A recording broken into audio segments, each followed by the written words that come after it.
નમસ્કાર day special કાર્યક્રમમાં આપની સાથે હું છું શિવાની। ડે સ્પેશિયલમાં આજે વાત કરવી છે ગુજરાત સ્ટાર્ટઅપનું ગ્લોબલ હબ, કારણ કે એક પછી એક આપણે સ્ટાર્ટઅપમાં જે પ્રગતિ સાધી રહ્યા છે અને આજે એ પ્રગતિની જ વાતો કરવી છે કે ગુજરાત સરકાર દ્વારા જે પણ પ્રોત્સાહન આપવા માટે આજની યુવા પેઢી અને આવનારી પેઢી માટે જે પ્રોત્સાહનરૂપ સાબિત થાય તેવી રીતે સ્ટાર્ટઅપને એટલું સરળ બનાવવામાં આવી રહ્યું છે। સ્ટાર્ટઅપ માટે યોજનાઓ બહાર પાડવામાં આવી રહી છે કે જેના થકી જે પણ યુવા પેઢી કંઈક નવું કરવાની ઈચ્છા ધરાવે છે અથવા તેમને કશુંક નવું કરીને બતાવવું છે તેમના માટે ખૂબ જ સારી પહેલો કહેવાય અને સરકાર તરફથી ઘણી એવી પ્રોત્સાહિત યોજનાઓ થકી આજે યુવા પેઢી સ્ટાર્ટઅપ ક્ષેત્રે આગળ વધી રહી છે। ખાસ વાત એ કરવી છે કે SSIP 2.0 અને આઈ હબ અત્યારે ગેમ ચેન્જર બની રહ્યા છે અને SSIP એટલે કે student startup and innovation policy, તેને કારણે યુવાઓને પ્રોત્સાહન મળે છે। સાથે 4 લાખથી વધુ યુવાનોમાં સ્ટાર્ટઅપ અને નવીનતા વિશે જાગૃતિ આવી છે અને તે વધુ પણ આગળ વધી રહ્યા છે। આજે આંકડાકીય રીતે જોવા જઈએ તો ગુજરાતના સ્ટાર્ટઅપ્સે 1400 નોકરીઓનું સર્જન કર્યું છે અને હાલમાં રાજ્યમાં વાત કરીએ તો 16,700થી વધુ સ્ટાર્ટઅપ્સ અત્યારે કાર્યરત છે અને આ સંખ્યા વધી રહી છે સતત, જે આપણા ગુજરાત માટે ખૂબ જ સારી બાબત કહેવાય કે વિકસિત ભારત 2047નો જે આપણે રોડમેપ તૈયાર કરી રહ્યા છે, આ રોડમેપનો પાયામાં અત્યારે ગુજરાતમાં નંખાઈ ચૂક્યો છે અને એ છે સ્ટાર્ટઅપ। અને ગુજરાત સરકાર તરફથી ઘણા એવા પ્રયત્નો કરાઈ રહ્યા છે કે જેથી સ્ટાર્ટઅપ ક્ષેત્રને વેગ મળે અને વધુમાં વધુ લોકો તેની સાથે જોડાય। મહિલાઓને લગતી પણ યોજનાઓ સ્ટાર્ટઅપમાં બહાર પડાય છે। એ મહિલાઓને લગતી જે યોજનાઓ છે તેમાં જે WE સ્ટાર્ટ કરીને જે મહિલાઓ માટે સ્ટાર્ટ કર્યું છે, જેને કારણે મહિલાઓ જે છે સ્ટાર્ટઅપ ક્ષેત્રે આગળ વધે અને 30% હિસ્સો તે ધરાવે છે અને એટલા માટે આજની મહિલાઓ સ્ટાર્ટઅપ ક્ષેત્રે આગળ વધી રહી છે, તે પણ એક ખૂબ જ સારી બાબત કહેવાય ગુજરાત રાજ્ય માટે। આજે તેના વિશે વાત કરીશું। આપણી સાથે ચર્ચામાં જોડાયા છે ડૉક્ટર ભાવિન પંડ્યા કે જેઓ CEO છે ઇનોવેશન ફાઉન્ડેશનમાંથી। ભાવિનજી, સ્વાગત છે આપનું કાર્યક્રમમાં। સાથે જોડાયા છે હિતેન પટેલ કે જેઓ ડાયરેક્ટર છે પ્રાઇમ UAV માંથી। હિતેનજી, સ્વાગત છે આપનું કાર્યક્રમમાં। નમસ્કાર ભાવિનજી, ગુજરાતમાં સ્ટાર્ટઅપ જે અત્યારે ગ્લોબલ હબ બની ચૂક્યું છે અને એક પછી એક પ્રગતિ સાધી રહ્યું છે, ત્યારે 1400 નોકરીઓનું સર્જન ગુજરાત સ્ટાર્ટઅપ્સે કર્યું છે અને ખૂબ જ એ પ્રશંસનીય બાબત કહી શકાય। તો સૌપ્રથમ તો આ મામલે શું કહેશો? જો 2016 થી વાત કરું, અત્યારે તમે વાત કરી કે સ્ટુડન્ટ સ્ટાર્ટઅપ અને ઇનોવેશન પોલિસી 2.0 ચાલે છે। એનું ફર્સ્ટ વર્ઝન જ્યારે SSIP 1.0 હતું એટલે મને બહુ ડિસ્ટિંક્ટલી યાદ છે કે હું ઇન્ડસ્ટ્રી કમિશનરેટના પોલિસી મેકિંગમાં હતો અને મારા મિત્ર હિરણભાઈ એ એકેડમિક્સમાં, અને એ વખતે માન્ય મહિલા મુખ્યમંત્રી શ્રી આનંદીબેન પટેલ ઇવેલ્યુએટ કરતા હતા અને એમાં ખાસ રસ લેતા હતા અને એક સપનું જોયું હતું કે 200 કરોડનું શરૂઆતનું ફંડ હોય ને તો ગુજરાતને સ્ટાર્ટઅપ ઇકોસિસ્ટમની રેસમાં આપણે મૂકી શકીએ દેશ અને દુનિયામાં। અને એનાથી SSIP 1.0 નું લોન્ચિંગ થયું 2016-17માં। બહુ સક્સેસફુલી SSIP 1.0 થયું અને SSIP 2.0 લોન્ચ થયું પછી 2022-23માં।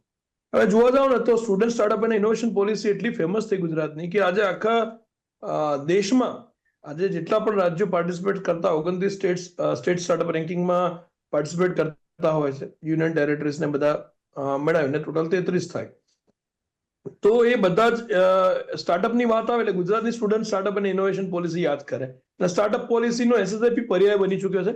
SSIP 2.0માં ઘણા ફેરફાર SSIP 1.0 ની જે હતી એમાં કરવામાં આવેલા। ખાસ ફેરફાર તો એ કરવામાં આવ્યો હતો કે જે સ્ટુડન્ટ્સની ડેફિનેશન છે એની એજ ગ્રુપ અમે વધારીને 35 સુધી કરી નાખેલી કે 35 વર્ષની ઉંમર સુધી કોઈ પણ વ્યક્તિ જે યુનિવર્સિટી કે એકેડમિક સિસ્ટમમાં છે કે નથી પણ એ સ્ટુડન્ટ સ્ટાર્ટઅપ અને ઇનોવેશન પોલિસીનો ભાગ બની શકે છે। અને બીજી વસ્તુ ખાસ કરેલી કે જે ડ્રોપઆઉટ્સ હોય એમને પણ એમાં ઘણા બધા ચાન્સીસ મળે, એટલે ઘણી જગ્યાએ તમે વેસ્ટર્ન વર્લ્ડમાં જોયો છે કે ડ્રોપઆઉટ્સ જે થયેલા યુનિવર્સિટી સિસ્ટમમાં એ મોટા મોટા સ્ટાર્ટઅપ્સ અત્યારે માલિક બની ચૂક્યા છે। તો SSIP 2.0માં બંને ચેન્જીસ કર્યા હતા।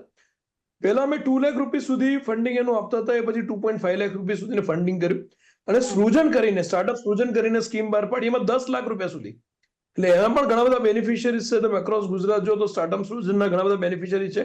અપફ્રન્ટ એમને 7 લાખ રૂપિયા સુધી ફંડિંગ થઈ જતું હતું પહેલા જ ટ્રાન્ચમાં, એટલે એક શરૂઆતનું જે બુટસ્ટ્રેપિંગની સાથે સાથે જે સપોર્ટ મળવો જોઈએ SSIP 2.0 ની મદદથી મળે। બીજું ઇન્ડસ્ટ્રી કમિશનરેટની પોલિસી હતી જેમાં હું ટાસ્ક ફોર્સ મેમ્બર રહ્યો છું છેલ્લા 11 વર્ષમાં। 2016-20 20-25 ને 25-30ની પોલિસી અમે આવતા મહિને કદાચ લોન્ચ કરીશું। આ પોલિસી પણ એટલી જ સરસ છે, જેમાં પહેલા 20 લાખ રૂપિયા સુધી એક સ્ટાર્ટઅપને ગ્રાન્ટ મળતી હતી, અત્યારે 30 લાખ રૂપિયા સુધી મળે છે. અને સ્ટુડન્ટને કોઈ પણ એક્સેલરેશન સેન્ટરમાં અટેન્ડ કરવો હોય તો 3 લાખ રૂપિયા સુધીની ગ્રાન્ટ મળે છે. ઇન્ટરનેશનલ એક્ઝિબિશનમાં જવું હોય તો 3 લાખ રૂપિયા સુધીની, સ્કિલ અપગ્રેડેશન માટે ઇંગ્લિશ કે બાકી સ્કિલ્સ અપગ્રેડ કરો તો 1 લાખ રૂપિયા સુધીની, ડોમેસ્ટિક એક્ઝિબિશનમાં પાર્ટિસિપેટ કરવું હોય તો 1 લાખ રૂપિયા સુધી, એમ 39 લાખ રૂપિયાની ટોટલ સહાય અમારું જે ઇન્ડસ્ટ્રી કમિશન ડિપાર્ટમેન્ટ છે, industry and mines department, government of Gujarat, એની પોલિસીમાં અત્યારે આપી રહ્યા છે. અને આ બધામાં એક સરસ વસ્તુ એ થઈ કે સેન્ટ્રલ ગવર્મેન્ટે જે startup India seed fund scheme SISFS launch કરી, એમાં ગુજરાતમાં લગભગ શરૂઆતમાં 3 કે 4 ઇન્ક્યુબેટર હતા, એ અત્યારે લગભગ વધીને 17 થી 18 ઇન્ક્યુબેશન સેન્ટર થઈ ગયા છે.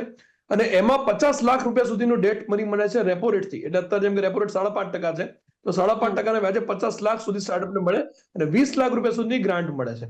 તો SISFS સ્કીમ પણ એટલી જ સરસ ગુજરાતમાં 17 થી 18 ઇન્ક્યુબેશન સેન્ટર એક્ઝિક્યુશન કરી રહ્યા છે. મારે ત્યાં પણ આ 3 સ્કીમો ચાલે છે SV ઇનોવેશન ફાઉન્ડેશનમાં, અને ઘણી સક્સેસફુલ ચાલે છે. તો ગવર્મેન્ટ ઓફ ગુજરાત અને ગવર્મેન્ટ ઓફ ઇન્ડિયાની આ સ્ટાર્ટઅપ પહેલના કારણે આજે ઇન્ડિયા છે એ દુનિયામાં 3જા નંબરની લાર્જેસ્ટ સ્ટાર્ટઅપ ઇકોસિસ્ટમ થઈ રહી છે. અને મને કહેતા આનંદ થાય છે કે કદાચ બહુ ઓછા લોકોને ખબર હશે કે 2021-22 અને 22-23માં યુનિકોર્નની દ્રષ્ટિએ આપણે લગભગ 22 અને 23 રિસ્પેક્ટિવ યુનિકોર્ન્સ આપ્યા હતા. જે વર્ષોમાં ચાઇનાએ ખાલી 11 યુનિકોર્ન આપ્યા હતા, આપણે એનાથી ડબલ હતા. એટલે we are doing the leapfrogging, અને ગુજરાતથી પણ બહુ આશાઓ છે. આગળ આ જ રીતની જો પ્રોએક્ટિવ પોલિસીસ રહેશે ગવર્મેન્ટ ઓફ ગુજરાતની, તો સ્ટાર્ટઅપ ઇકોસિસ્ટમ ગુજરાત છે આગળ જતા બેંગ્લોર અને મહારાષ્ટ્રમાં મુંબઈ, આ 2 સિટીઝને પણ આપી શકે છે. જી, ચોક્કસથી ભાવિન છે. અને જે પ્રકારે તમે પોલિસીસની વાત કરી, આગળ પણ આપણે વિસ્તારપૂર્વક પોલિસી વિશે જાણીશું કે જે કોઈ પણ એવો વિદ્યાર્થી છે અથવા કોઈ પણ એવી યુવા પેઢી છે કે જેમણે આગળ વધવું છે તેના માટે કેટલું આ લાભદાયી છે. હિતેનજી, આપ એક યુવાને પ્રોત્સાહિત કરવા માટે એક ખૂબ જ સારું એવું ઉદાહરણ છો, કારણ કે આપ પણ એક યુથમાંથી પ્રેઝન્ટ કરો છો. તો આપે જે અત્યારે સ્ટાર્ટઅપ શરૂ કર્યું છે અને કેટલો સમય થયો છે આ સ્ટાર્ટઅપને, અને ક્યાંથી આનો વિચાર તમને આવ્યો? યસ, અમે અમારી કંપની prime UV private limited in 2019માં અમે ઇસ્ટાબ્લિશ કરેલી હતી. અને ત્યારે ડ્રોનનો ક્રેઝ ના બરાબર હતો. ઇન્ડિયાની અંદર ડ્રોન ટેકનોલોજી આવી રહી હતી, અને એ વખતે એવા સમયગાળામાં અમને ઘણી બધી ચેલેન્જીસ સ્ટાર્ટિંગમાં ફેસ કરી છે. એ વખતે અમારો સૌથી ફર્સ્ટ પ્રોજેક્ટ છે લોકસ્ટ કંટ્રોલ, જે ઇન્ડિયાની વર્લ્ડ વાઇડ કહી શકાય કે વર્લ્ડની અંદર સૌથી પ્રથમવાર ડ્રોન ટેકનોલોજી દ્વારા લોકસ્ટ એટલે કે તીડને આપણે કંટ્રોલ કર્યા હતા, જે ખેડૂતોનો જે પાક જે નાશ કરી રહ્યા હતા. ઇન્ડિયાની અંદર 450 કરોડથી વધારે પાકનું નુકસાન થઈ ગયું હતું. એવા ટાઈમમાં 2020-21ની અંદર અમે ઓલ ઓવર ઇન્ડિયામાં લોકસ્ટ કંટ્રોલ કર્યું હતું. પછી sanitization projects AMC Ahmedabad, Indore, મહારાષ્ટ્રમાં ઘણી બધી જગ્યાએ અમે લોકડાઉન દરમિયાન અમે સર્વિસ પ્રોવાઈડ કરેલી હતી. ત્યારબાદ અમારું પોલીસ ડિપાર્ટમેન્ટ સાથે રેસ્ક્યુ સર્ચ ઓપરેશન, જ્યાં પબ્લિક જે આપણી છે એ ટોળા વળીને બેસી રહે અને કોરોનાનો કેસ વધી રહ્યા હતા, એવા સમયે ડ્રોન ટેકનોલોજીનો આપણે ઉપયોગ કરીને એવા ટોળાઓને પકડીને એમને દંડ કરીને બી આપણે ટોળાઓને ડિસ્પ્યુટ અલગ અલગ કરેલા છે. એવી રીતના અમે અત્યારે રાઈટ નાઉ ફોરેસ્ટ ડિપાર્ટમેન્ટ અને હેલ્થ ડિપાર્ટમેન્ટની અંદર અમે અત્યારે ઇન્ડિયામાં ઓલ ઓવર ઇન્ડિયામાં સર્વિસ આપીએ છીએ, જ્યાં ફોરેસ્ટ ડિપાર્ટમેન્ટમાં લાઇડાર ઇન્સ્પેક્શન, મોનિટરિંગ અને સીડ બોલ ડ્રોપ કરીને રિફોરેસ્ટિફિકેશન કરીએ છીએ. પ્લસ હેલ્થ ડિપાર્ટમેન્ટની અંદર અમારી જોડે AI/ML ટેકનોલોજી છે, જેથી કરીને જે ટેરેસ પર પાણી ભરાઈ ગયેલા હોય, ટેરેસની અંદર જે ખાબોચિયા થઈ ગયા હોય, માટી આપણે ટાયર મૂકેલા હોય, વોટર ટેન્કના ઢાંકણા ઓપન હોય, એવી જગ્યાઓને ડ્રોન ટેકનોલોજી દ્વારા AI/ML નો ઉપયોગ કરીને એવી સ્પોટ આઈડેન્ટિફાઈડ કરીએ છીએ અને ગવર્મેન્ટને આપીએ છીએ. એ સ્પોટ આઈડેન્ટિફાઈડ થયેલી ગવર્મેન્ટ અમારી ટીમ ત્યાં આગળ જઈને જે લાર્વા હોય એને દવા નાખીને અંત કરે છે. આવી રીતના ડેન્ગ્યુ અને મલેરિયાના બી કેસ ડ્રોન ટેકનોલોજી દ્વારા અમે ઘણા ઓછા કર્યા છે. બીજું આપણે એક કહેવામાં આવે છે કે ઇન્ડિયાની અંદર આપણા જે પ્રાઇમ મિનિસ્ટર શ્રી નરેન્દ્ર મોદી છે, સરનો વિઝન છે કે ઇન્ડિયાને આપણે ડ્રોન હબ બનાવવું છે 2030 સુધી. તો એ જ વિઝનને અમે ધ્યાનમાં રાખીને ફોકસ કરીને ચાલી રહ્યા છીએ. તમને કે તમારે આ જ ક્ષેત્રમાં, કારણ કે તમે કીધું કે તમે 2019માં આની શરૂઆત કરીને ત્યારે તો કદાચ એટલું ડ્રોન વિશે કોઈને એટલો ખ્યાલ પણ નહીં હોય, પરંતુ ધીમે ધીમે અત્યારે જેમ ટેકનોલોજીનો સમય ચાલી રહ્યો છે ને, એટલે અત્યારે ડ્રોન દરેક જગ્યા પર આપણને જોવા મળે છે. ને હવે તો આપણા આર્મ ફોર્સીસમાં પણ ડ્રોનનો સમાવેશ થયો છે અને તેનો ઉપયોગ થઈ રહ્યો છે. ત્યારે ખાસ આનો વિચાર તમને કઈ રીતે આવ્યો ને કઈ રીતે સરકારની પોલિસી, જે યોજનાઓની વાત ભાવિનજીએ કીધી, તેના થકી પ્રોત્સાહન મળ્યું? હા, અમને ડ્રોન ટેકનોલોજીનું અમારે બિઝનેસ ચાલુ કરવો છે એનો વિચાર અમને કોલેજ ટાઈમમાં અમે ફિક્સ વિંગ એટલે કે વિમાન બનાવતા હતા અને મલ્ટિપલ કોલેજ છે, IIT Bombay, IIT Roorkee, IIT Delhi, એમાં અમે પાર્ટિસિપેટ થતા હતા અને ઘણા બધા ફર્સ્ટ રેન્ક ને એવોર્ડ્સ અમે લઈ લીધેલા છે. એના પછી સમય સાથે એવી એક ઇક્વિપમેન્ટની જરૂર હતી જે સ્ટેબલ એક જગ્યા પર ફ્લાય થઈને ઉડી શકે અને આપણી ઘણી બધી એપ્લિકેશન છે, પાવર લાઇન ઇન્સ્પેક્શન છે, વિન્ડ ટર્બાઇન મોનિટરિંગ છે, તો એની અંદર ડ્રોન જે ડિવાઇસ છે એક એવા ડિવાઇસની જરૂર હતી. ત્યારથી અમે એક ફર્સ્ટ ડ્રોન અમે ડેવલપ કરેલું હતું, એગ્રીકલ્ચર સ્પ્રેઇંગ ડ્રોન કરીને, જે ખેતરોમાં દવા છાંટવા માટે આજની તારીખમાં નમો દીદી નામનું એક મિશન ચાલે છે ઇન્ડિયામાં. તો એ જ એગ્રીકલ્ચર ડ્રોનથી દવાઓ છંટાય છે ખેતરોમાં. અને બીજું આજની યુવાને અમારે એક વસ્તુ કહેવી છે કે don't weight four perfect things, એટલે કે કોઈ વસ્તુ માટે પરફેક્ટ વસ્તુ બની જાય પછી તમે એને માર્કેટમાં લોન્ચ કરશો અને પછી જ એની પર વર્કઆઉટ કરશો, એના માટે વેઇટ ના કરશો, જસ્ટ ડુ ઇટ. અને એ જ તમને સ્ટાર્ટઅપ તરફ લઈ જશે. અને ગવર્મેન્ટની ઘણી બધી સ્કીમ છે, DPIIT સ્ટાર્ટઅપ ઇન્ડિયાની અંદર અમે રિકોગ્નાઇઝ થયેલા છીએ, પ્લસ આઈ હબની અંદરથી અમે એક્ઝિબિશનમાં પાર્ટિસિપેટ થઈએ છીએ, ત્યારે 80% ફંડ અમને 80% ફંડ અમને આપવું નથી પડતું, ઓનલી 20% ફંડ અમે આપીને એક્ઝિબિશનની અંદર પાર્ટિસિપેટ થઈ શકીએ છીએ. અને MSME હોવાના લીધે ઘણા બધા ટેન્ડરની અંદર અમારે EMD ભરવાની થી અમને ફ્રીડમ મળે છે.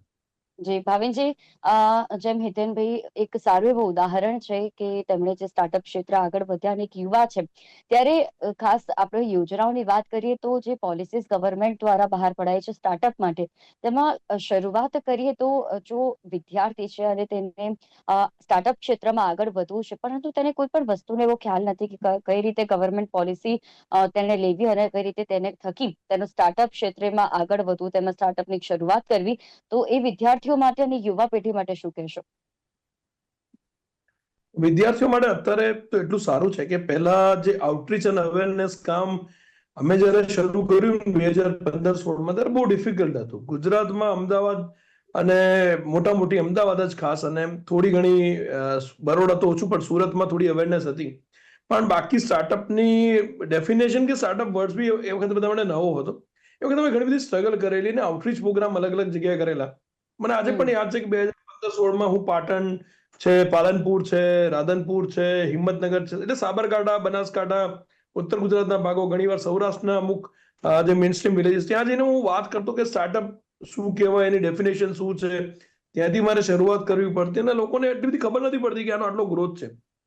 વિઝન હતું કે ભાઈ ઇન્ડિયાને સ્ટાર્ટઅપ નેશન બનાવવું છે, અને પછી અત્યારે આપણે થર્ડ લાર્જેસ્ટ ગ્લોબલ ઇકોસિસ્ટમ તરીકે ઉભરી પણ આવ્યા. અને એ વખતે કદાચ લોન્ચ કર્યું એની બ્યુરોક્રેસી કે મિનિસ્ટ્રીમાં પણ કોઈને એવો ખ્યાલ નતો કે આપણે આ ઇકોસિસ્ટમમાં આટલા આગળ વધી શકીશું. બધાને ડાઉટ જ હતો કે ટેકનોલોજીમાં આપણે શું કરી શકીશું.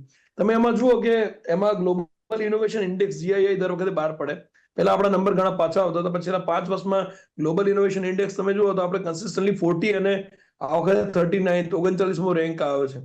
ગુજરાતમાંથી પણ જુઓ ને ઇન્ડિયામાંથી જુઓ કે because of this startup movement સૌથી વધારે રાઇઝ થયો છે પેટન્ટ્સ અને કોપીરાઇટ્સમાં. પેટન્ટ એટલા બધા ફાઇલ કરવામાં આવે છે. પહેલા એના માટે બહુ પ્રોસેસ બહુ લેન્ધી હતી, પણ સ્ટાર્ટઅપ ઇન્ડિયાની મુવમેન્ટ અને માનનીય શ્રી મોદીજીનું વિઝન એમને ખાસ એક સ્પેશિયલ વિન્ડો આપી ઇન્ટેલેક્ચુઅલ પ્રોપર્ટી રાઇટ્સ માટે, કે જો સ્ટાર્ટઅપ હો તમે તો એ પ્રોસેસ તમારે પ્રાયોરિટી બેઝ પર કરવાની રહે. એના કારણે ગુજરાતના અને ઇન્ડિયાના ઘણા બધા યંગ એન્જિનિયર્સને પેટન્ટ સાથે ગ્રાન્ટ થઈ ગયા, અને within very short span of time. પહેલા મને યાદ છે કે એક પેટન્ટ તમારે પબ્લિશ થઈ, એનો ફર્સ્ટ એક્ઝામિનેશન રિપોર્ટ્સ ને બધું આવે, એમાં 5-6 વર્ષ થાય ને 7 થી 8 વર્ષે પેટન્ટ ફાઇનલ તમારે અપ્રુવલ માટે આવે. એની જગ્યાએ આખી એ સિસ્ટમો ચેન્જ થઈ.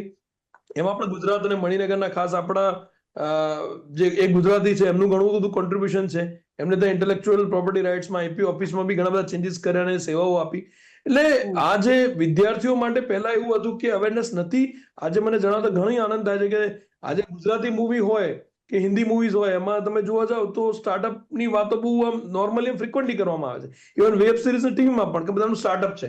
અને અમે જેટલો એફર્ટ્સ કર્યો ને એના કરતા તો કદાચ આ મૂવી અને એન્ટરટેનમેન્ટ ઇન્ડસ્ટ્રી છે ને એ સૌથી ઝડપથી આ બધા ચેન્જીસ લાવવા માટે જવાબદાર હોય છે. કેમ કે ત્યાં જોવે ને કે કોઈ એક્ટર સંગ પ્રતિક ગાંધી એમ ખાલી ડાયલોગમાં બોલો એમ રોંગ સાઈડ બાજુમાં કે આપણું સ્ટાર્ટઅપ છે એમ. તો જી. એવું એ પોતે પણ સ્ટાર્ટઅપ એન્થ્યુઝિયાસ્ટ હતા, અને પ્રતીક ગાંધી જો એક્ટર ના બનતા ને તો તમે પૂછજો કે સ્ટાર્ટઅપમાં આજે ફાઉન્ડર સીઈઓ બનતા. મને ઘણી વાર એમની ડિસ્કશન થઈ, was about to come in ecosystem, પણ એ વખતે એમની પિક્ચર હિટ થઈ. એટલે આ દરેકે દરેક ક્ષેત્રોના કારણે movie, entertainment, media, social media અને જે આટલી બધી ઇવેન્ટ્સ થઈ સ્ટાર્ટઅપની, એના કારણે અત્યારે આઉટરીચ ઇઝી થઈ ગયું છે. અને સ્ટુડન્ટ સ્ટાર્ટઅપ ઇનોવેશન પોલિસી લગભગ 450 કોલેજ સુધી એક્સટેન્ડ થયેલી છે. દરેક એન્જિનિયરિંગ, સાયન્સ અને ઇવન કોમર્સ, આર્ટ્સ કોલેજ સુધી પણ આ પોલિસીના બેનિફિટ્સ એટલીસ્ટ 10 થી 20 લાખની ગ્રાન્ટ તો દરેકે દરેક સ્કૂલ કોલેજ સુધી પહોંચી છે. એટલે એના સેમિનાર્સ કરવાના હોય, આઉટરીચ અને સેન્સિટાઇઝેશન પ્રોગ્રામ કરવાના હોય, એવા સક્સેસફુલી થયા છે. એટલે આજના વિદ્યાર્થીને એ સ્ટાર્ટઅપને સેન્ટરને કે ગ્રાન્ટને એપ્રોચ કરવા એટલી તકલીફ નથી પડતી જેટલી 10 વર્ષ પહેલા પડતી હતી. અને આજે જણાવો તો આનંદ થાય છે કે ગુજરાતના ખૂણે ખૂણે આપણી જે સ્ટાર્ટઅપ ઇકોસિસ્ટમની મુવમેન્ટ છે એ પહોંચી ચૂકી છે. જી બિલકુલ.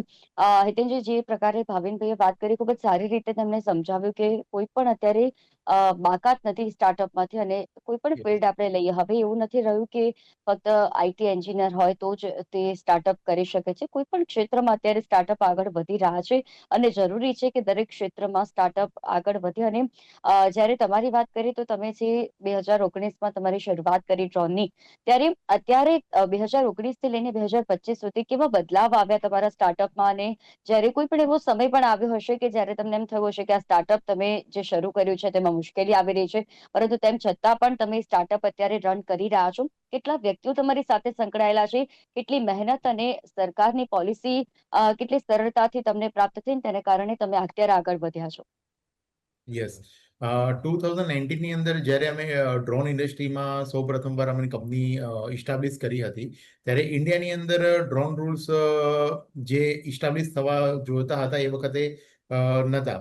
જ્યારે ફર્સ્ટ રૂલ્સ એન્ડ રેગ્યુલેશન 2021ની અંદર ડ્રાફ્ટ ઇન્ડિયાની અંદર લોન્ચ થયું ડ્રોન ઇન્ડસ્ટ્રી માટે, અને એની અંદર ઘણી બધી ક્લિયરિટી સાથે નવા નવા રૂલ્સ એન્ડ રેગ્યુલેશન ઇન્ડિયામાં આવતા રહ્યા. એ વખત જ્યારે એનપીએનટી નામના નવા રૂલ્સ એન્ડ રેગ્યુલેશન હતા, એ વખતે થોડી અમને મૂંઝવણ પડી રહી હતી કે કેવી રીતના આપણે નો ટેક ઓફ નો પરમિશન નામનું ડિવાઇસ ડ્રોનની અંદર ફિક્સ કરીશું અને કેવી રીતના ગવર્મેન્ટની અંદર આપણે એને સર્ટિફાઈડ કરાવીશું. પણ આજના અત્યારના રૂલ્સ એટલા સરસ ને અને એટલા ક્લીન ને નીટ છે, જેમ કે ટાઈપ સર્ટિફાઈડ ડ્રોન છે, તો ટાઈપ સર્ટિફાઈડ ડ્રોન કેવી રીતના હોવું જોઈએ, શું કયા રિક્વાયરમેન્ટ છે ગવર્મેન્ટને, આપણે કયા કયા ડેટા પેરામીટર્સ ગવર્મેન્ટને સબમિટ કરવાના છે, એ હરેક વસ્તુ ડોક્યુમેન્ટેશનની અંદર મેન્શન કરેલી છે. અને ટાઈપ સર્ટિફિકેશનના જે રૂલ્સ એન્ડ રેગ્યુલેશન છે એના દ્વારા ઘણા બધા ઇન્ડિયાની અંદર કંપનીઓ છે જે ટાઈપ સર્ટિફાઈડ પ્રોડક્ટ બનાવીને ઇન્ડિયાને make in India drones sell કરી રહ્યા છે. અને અત્યારે ઇન્ડિયાની અંદર કહેવામાં આવે તો ડ્રોન હબ જે આપણે બનાવવું છે 2030માં, ડેફિનેટલી અત્યારે આ ઇન્ડસ્ટ્રી એ સાઈડ ગ્રોથ કરી રહી છે. અને મેક ઇન ઇન્ડિયા પ્રોડક્ટ ઉપર અત્યારે ડ્રોન ઇન્ડસ્ટ્રીમાં અમે prime view private limited company અમારી ફોકસ કરી રહી છે. ભાવિનજી, ખૂબ જ સરસ રીતે તમે પોલિસી એની વાત તો કરી, પરંતુ ગ્રામ્ય વિસ્તારોની વાત કરીએ, નાના એવા શહેરોની વાત કરીએ, ત્યાં કેવા પ્રકારની પરિસ્થિતિ છે સ્ટાર્ટઅપની? અત્યારે મોટા શહેરોમાં તો જોઈએ છે કે ત્યાં સ્ટાર્ટઅપ ખૂબ જ અત્યારે આપણે આગળ વધી રહ્યું છે ગુજરાત રાજ્યમાં, પરંતુ ગ્રામ્ય વિસ્તારો છે, એવા અંતરિયાળ વિસ્તારો છે કે જ્યાં કોઈ એવા ટેલેન્ટેડ વિદ્યાર્થીઓ છે, ટેલેન્ટેડ યુવા પેઢી છે કે જેમને પોતાનું કંઈક એવું સ્ટાર્ટઅપમાં કંઈક નવું કશું કરી બતાવવું છે. ત્યારે ખેતી ક્ષેત્રમાં પણ ખૂબ જ સ્ટાર્ટઅપ આગળ વધી રહ્યા છે. ત્યારે તે નાના ગ્રામ્ય વિસ્તારોની શું પરિસ્થિતિ છે અને કઈ રીતે તેમને સ્ટાર્ટઅપ માટે પ્રોત્સાહિત કરવામાં આવે છે? ચોક્કસથી જ્યારે જ્યારે અમારે ઇન્ડસ્ટ્રી કમિશનરેટમાં મીટિંગ થાય, હમણાં જેમ નવી પોલિસી બને છે ત્યારે, અને જ્યારે વાઇબ્રન્ટ ગુજરાત બી થતી હોય, તમે ઓબ્ઝર્વ કર્યું હશે કે આ વખતે આપણે રિજનલ વાઇબ્રન્ટ સમિટ કરી રહ્યા છે. કારણ કે 2027 જાન્યુઆરીમાં આપણે મેઇન વાઇબ્રન્ટ કરવાના છીએ. તો જ્યારે એની ડિસ્કશન ઇન્ડસ્ટ્રી કમિશનરેટ કે એસીએસ મેડમ જોડે કે ચીફ સેક્રેટરી સાહેબ જોડે અમે મીટિંગ થતી હોય, ત્યારે રિજનલ વાઇબ્રન્ટ સમિટ કરવાનું કારણ જ હતું કે આપણે વર્નાક્યુલર્સ એટલે લોકલ પર પહોંચી શકીએ. ગાંધીનગર અને અમદાવાદ તો નાઉ ઇટ ઇઝ વેલ એક્સપોઝ અને મેનિફેસ્ટેડ ટુ ધ વર્લ્ડ. પણ આજે પહેલી આપણે મહેસાણામાં રિજનલ વાઇબ્રન્ટ સમિટ કરી, પછી રાજકોટ કરીને છેલ્લે આપણે સુરતથી એન્ડ કરવાના છીએ. બરાબર છે, વડોદરા થશે અને પછી સુરત થશે. એમ 4 લોકેશન પર આપણી 4 વાઇબ્રન્ટ પૂરી થશે 27 પહેલા. એટલે તમે જે વાત કરી કે હા, ગ્રામ્ય વિસ્તારોમાં હજી પણ એ આઉટરીચ અને હજી પણ વધારે કામ કરવાની જરૂર છે. અને ગ્રામ્ય વિસ્તારમાં અત્યારે અમે એટલા માટે પેરિફેરલ સેક્ટર્સને બી આગળ લાવી રહ્યા છે, જેમ કે કાઉબેઝ ઇન્ડસ્ટ્રી. તો કાઉ એટલે બોસ ઇન્ડિકસ, આપણી દેશી ગાય છે, એને અમે પ્રમોટ કરવા માટે અત્યારે બહુ પ્રયત્ન કરી રહ્યા છે. અને કાઉડંગના વેસ્ટમાંથી લગભગ 200 જાતની અલગ અલગ પ્રોડક્ટ્સ બને છે અને એ લોકો સુધી પહોંચાડી રહ્યા છે. બીજી વસ્તુ કે એગ્રીકલ્ચર અને એગ્રીટેક, હવે જેમ હિતેનભાઈ વાત કરી ને 2018માં હું કેનેડિયન ટ્રેડ કમિશનરનો એડવાઇઝર હતો એગ્ટેક મિશનનો. કેનેડિયન કંપનીઝ હોય ને 10 કંપનીઝ દર વર્ષે આવે અને ત્યાં જ આપણે જુહુની બાજુમાં અમે તાજ હોટલમાં મીટિંગ થાય સવારથી સાંજ સુધી. ત્યાંની જે 10 ટેકનોલોજી ઇન્ડિયામાં એગ્ટેકમાં શું કરે ને અહીંની 10 કંપની ઇન્ડિયાની કેનેડામાં કઈ રીતે બિઝનેસ કરી શકે એમાં અમારા જેવા એક્સપર્ટ્સ મીડિયેટર હોય અને એ લોકોનું લાયસનિંગ અને સિંક્રોનાઇઝેશન કરે. તો આ જે ડ્રોનથી પેસ્ટિસાઇડ સ્પ્રિંકલ કરવાનું છે એ વખતે અમારા પ્રધાન સાહેબ હતા મને યાદ છે 2018માં તો 4 લીટર 8 લીટર 12 લીટર અલગ અલગ સાઇઝમાં ડ્રોન્સમાં વેઇટ લિફ્ટિંગ કેપેસિટી પર નિર્ભર છે. તો કે પેસ્ટિસાઇડ બી છાંટતા ને ફર્ટિલાઇઝર બી છાંટતા. ઇન્ફેસ્ટેશન એટલે પાકમાં સડો થયો છે એ પણ ડ્રોનની મદદથી આસાનીથી ઘેર બેઠા બેઠા તમે એ કંટ્રોલ કરીને જોઈ શકો છો કે રિમોટ IoT ડિવાઇસથી તમે કામ કરી શકો છો. Agriculture is next big opportunity. અત્યારે પોલી હાઉસીસ થી લઈને તમે ગ્રીન હાઉસ કે ફાઈબર હાઉસ ગ્લાસ હાઉસ આ 3 અલગ અલગ કન્સેપ્ટ ચાલી રહ્યા છે. ગ્રામ્ય વિસ્તાર છે ઇન્ડિયા છે ને હજી પણ ગામડામાં રહે છે. કોઈ ગમે તેટલું કહી લે અર્બનાઇઝેશન ભલે આપણે 62% થી ઉપર ક્રોસ કરી ચુક્યા છે પણ મારું દ્રઢપણે માનવું છે ભારત આજે પણ ગામડામાં રહે છે. ત્યાં જો બદલાવ થશે તો દેશનો જીડીપી આપણે વાત કરીએ 4.4 ટ્રિલિયન થી $5 ટ્રિલિયન ઇકોનોમી ને 5 ટ્રિલિયન થી 2047 માં આપણે વિકસિત ભારતની વાત કરી રહ્યા છે. એ અચીવ કરવું હોય ને તો આજે આ સ્ટાર્ટઅપ ઇકોસિસ્ટમને ગામડા સુધી લઈ જવી પડશે. એના ઘણા બધા એરિયાઝ હવે ઓલરેડી આઈડેન્ટિફાઈ કરી રાખ્યા છે કે જે વેસ્ટ ટુ વેલ્થ નો જે એક સૌથી મોટો ફંડામેન્ટલ છે કે એગ્રીકલ્ચર વેસ્ટમાંથી કાઉ ડંગ્સ કે એનિમલ જે ડંગ્સ છે એના વેસ્ટમાંથી આપણે કમ્પ્રેસ બાયોગેસ CBG પ્લાન્ટ્સ નાખવાનું વિચારે છે. એક સારું ઇનિશિયેટિવ બનાસકાંઠામાં તમે જો શંકરભાઈ ચૌધરીએ લીધું છે ને ત્યાં CNG પંપ ચાલે છે. તો એવી ટેકનોલોજી એગ્રીકલ્ચર રિલેટેડ ટેકનોલોજી છે. ગ્રામ્ય વિસ્તારોમાં પાવીનજી જે મહિલાઓ હોય છે કે જે પોતાનો વ્યવસાય ચલાવતી હોય છે ઘણી એવી મહિલાઓ હશે કે જે પોતે ભરતકામની પણ અત્યારે વસ્તુ છે કે તો એ પણ સ્ટાર્ટઅપનો એક ભાગ છે અને તેને પણ આગળ વધાવી શકે છે. ઘણી એવી કલાઓ હોય છે તેમનામાં રહેલી અને એ કળા થકી પણ તે આગળ વધે તેવું પણ પ્રોત્સાહન મળે તે કેટલું જરૂરી? એ બહુ જરૂરી છે. પબીબેન આજથી તો 8-10 વર્ષ પહેલા જોવા જાવ તો કોઈ એમનું નામ કે ઓળખ નથી પણ છેલ્લા જેટલા વાઇબ્રન્ટ ના ઇવેન્ટ થાય કે અમારી ઇવન એન્ટરપ્રિનરશિપની ઇવેન્ટ થાય તો પબીબેનને બોલાય છે. pubibin.com આખી દુનિયામાં ફેમસ થઈ ગયા.